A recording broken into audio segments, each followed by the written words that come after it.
Alright, 7 seconds. Alright, shalom, shalom. First and foremost, I want to give all honor, glory, and praises due to Yahweh, Bahashem, Yahweh Shai, Bahashem, Rakakudash. Also want to give double honors to the elders and apostles at Great Millstone who teach us truth and sincerity, and also who rule well. And peace and salutations to the hopeful elect that scattered the four corners of the earth, abroad the four corners of the earth, which you so-called Negroes, Latino, Hispanics, Native American Indians, the true Israelites that's come out that elect nation of Israel, and the Lord is dealing with. Okay, brother Jonathan, just doing basically a part 2 of the last lesson, actually pulling out the scriptures, because again, a lot of people believe, and especially in the churches, that the Lord is dealing with everybody. So, now after paraphrasing, we're going to get the scriptures and get down to it. Alright, because a lot of people, first off, this book is for Israel, by Israel, true FUBU. Y'all other nations got your own gods, idols, your own books. Well, this is for the so-called Negro, Latino, Hispanics, right? And Native Americans. So, again, let me get Psalms 147.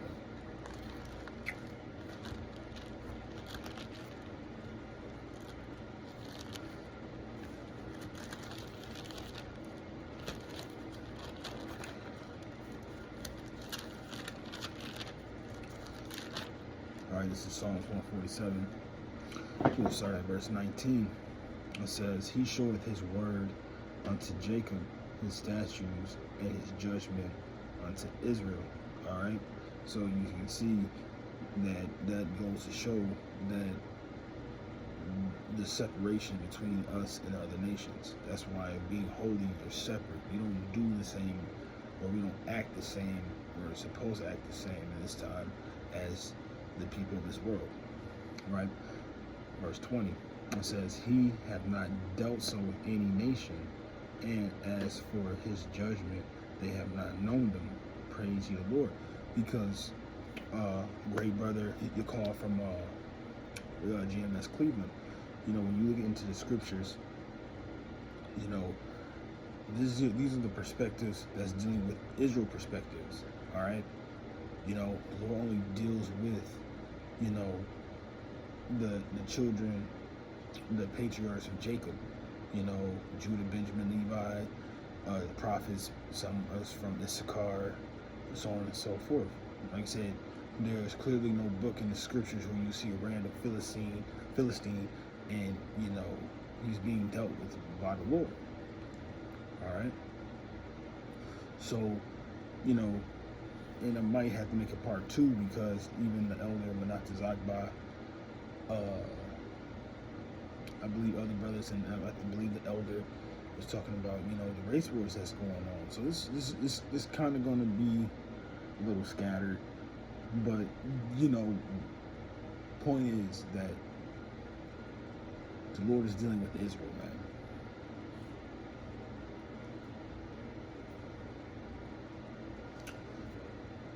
Alright.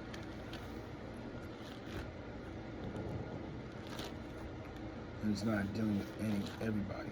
So when I was doing the walk and talk that I done yesterday, it was getting into a lot of things that, people think that they can be involved, like the Gentiles. No, and I actually should have wrote the definitions down, because you got to know, your Greek and Hebrew. You got your natural Gentiles, and you got the Israelites that was Hellenized and had the Gentile state of mind at the time. And it says,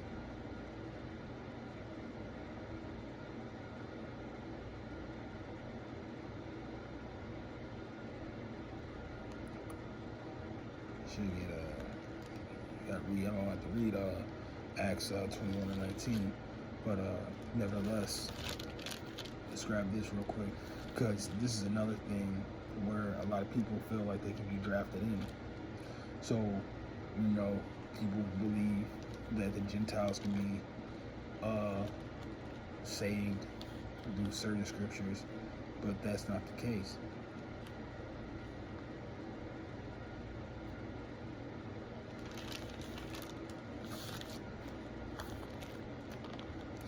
This is this is basically just clearing up the basics. All right, so this is I'm going to also talk and teach in a way if a newcomer that doesn't know anything and want the true understanding. All right, so a newcomer might what about John 3:16? All right, that's still dealing with Israel. Okay, so this is John chapter 3 and verse 16. It says, "For Yahweh so loveth the world that he gave his only begotten Son, that whosoever believeth in him shall not perish, but have everlasting life." All right. So yes, when you look at it at face value, you might think the Lord is dealing with everybody.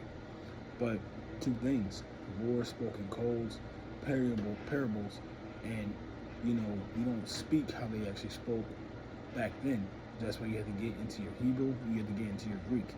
All right. So when you get into that word worlds in the Greek, it's getting into the word cosmos. And when you get into the definition, when you look it up in the blue letter, is basically getting into a specific group of people, dealing with particulars, basically to sum it up to the lowest denominator, is dealing with Israel. So it says, "For Yahweh so loved Israel that he gave his only begotten Son, that whosoever believed in him shall not perish, but have everlasting life." So the thing is dealing with Israel, man. Right? So let me back myself up when I just say you have to get into your words, because the scriptures, you got to get the right, context of the scriptures, because we state this all the time. If the scriptures was in black and white, man, they will outlaw that book.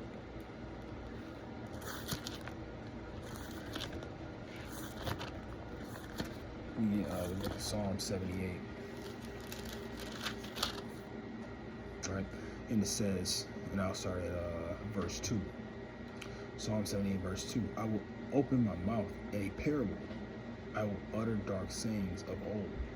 So when you get into, dark sayings, it's basically Salaki. It could be parable or dark sayings. I gotta look over it. But when you look at those words, it's basically getting into, basically riddles, dark sayings, basically things that you gotta put, these are words that we don't use these days, especially in these days. So yeah, it's gonna sound like a riddle to you. That's why the Lord spoke in codes. He spoke in parables, because it wasn't for everybody to get. Right? Now, again, when I was saying, back to the point that, people think that everybody's going to be saved or the Lord is dealing with everybody. That's not the case. That's not true. You guys, one thing that I noticed, that people, they'll read a scripture. They might go into a chapter. They might find a verse. Oh yeah, you see, the Lord's dealing with everybody. The Lord's dealing with the Gentiles. That's not the case if you don't know the context of how they're speaking. Okay? And the thing is, people miss the other scriptures. And if you don't know the whole volume, you don't consume the whole roll, you're not going to have the true wisdom, knowledge, understanding of the scriptures and the message that's being preached in this book. But we all know these heathens are afraid, because they got to pay for what they've done. That's when you get into Proverbs, the 11th chapter. False balance. False balance is an abomination to the Lord, but just wait, this is delights. Proverbs 11 and 1, real quick. Let me just see. Sorry, don't want to go off.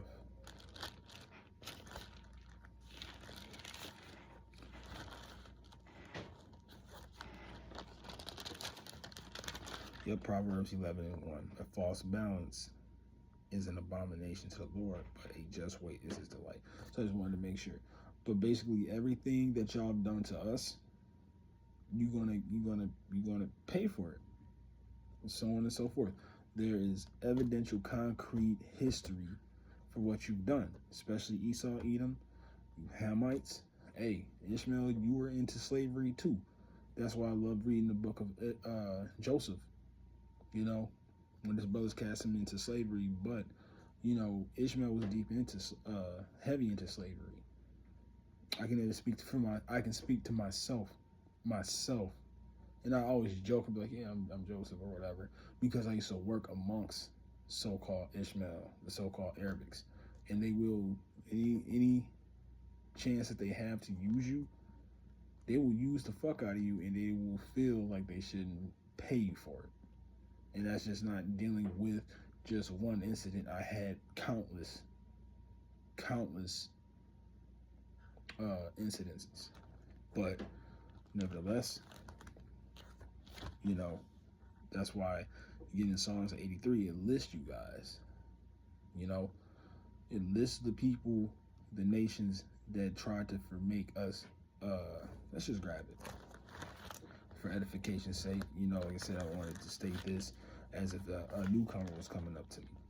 So now, these are what the nations did to the children of Israel. This was the goal. All right. You almost had it, but you got to be quicker than that. All right. This is Psalms 83, and here's the point. All right. It says, Psalms 83 and 3. It says, they have taken crafty counsel against the people and consulted against thy hidden ones. All right.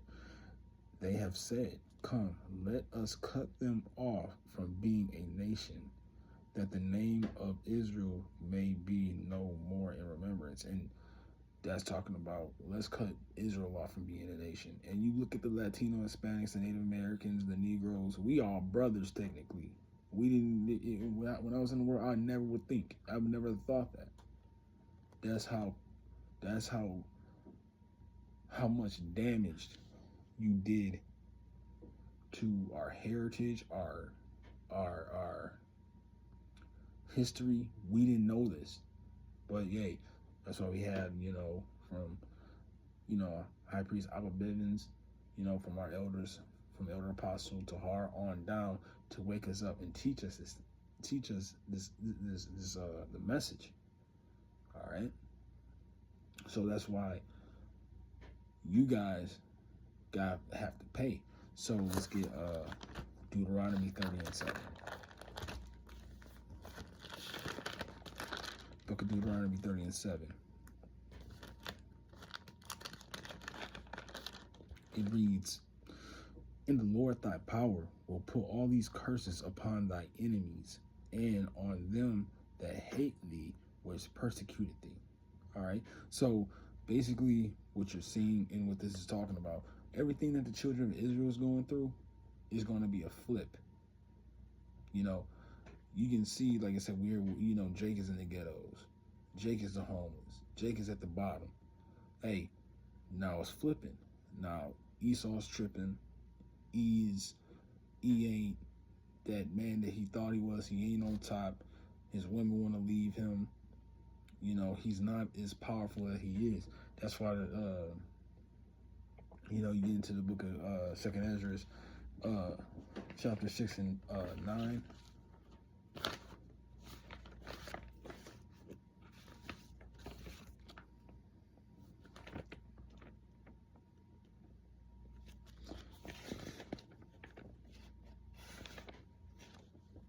It reads, oops, it says, "For Esau is the end of the world, and Jacob is the beginning of it that followeth." Right. So right now, you're ruling right now, E. And you know you had your time. You had your time. Well, 1444. But you had your time. But now you see that your time is coming into an end, right? And guess who's going to rule? We are. You know, get into Daniel the 7th chapter. He's going to have an everlasting dominion, right? And that's when the children, the elect of the children of Israel, of the nation of Israel, is going to rule. And again, I actually mentioned this in my last video. A lot of people think that everybody can save, but when you get into, you know, the most, what's the word I'm going to use? Because right now we are living in the time of Revelation. When you get into Revelations, those are the things that's going to basically, that's the end solution of these things. So when you get into the book of Revelation, and specifically the Revelation, the 7th chapter, why doesn't it name, like, listen, the Lord deals with specifics. When you look how he wanted to build Noah's Ark, he gave them the cubits and measurements of how he wanted to be built. So the Lord gave you a number of the elect that he's going to seal. Why aren't you other nations mentioned? Because it doesn't deal with you. All right.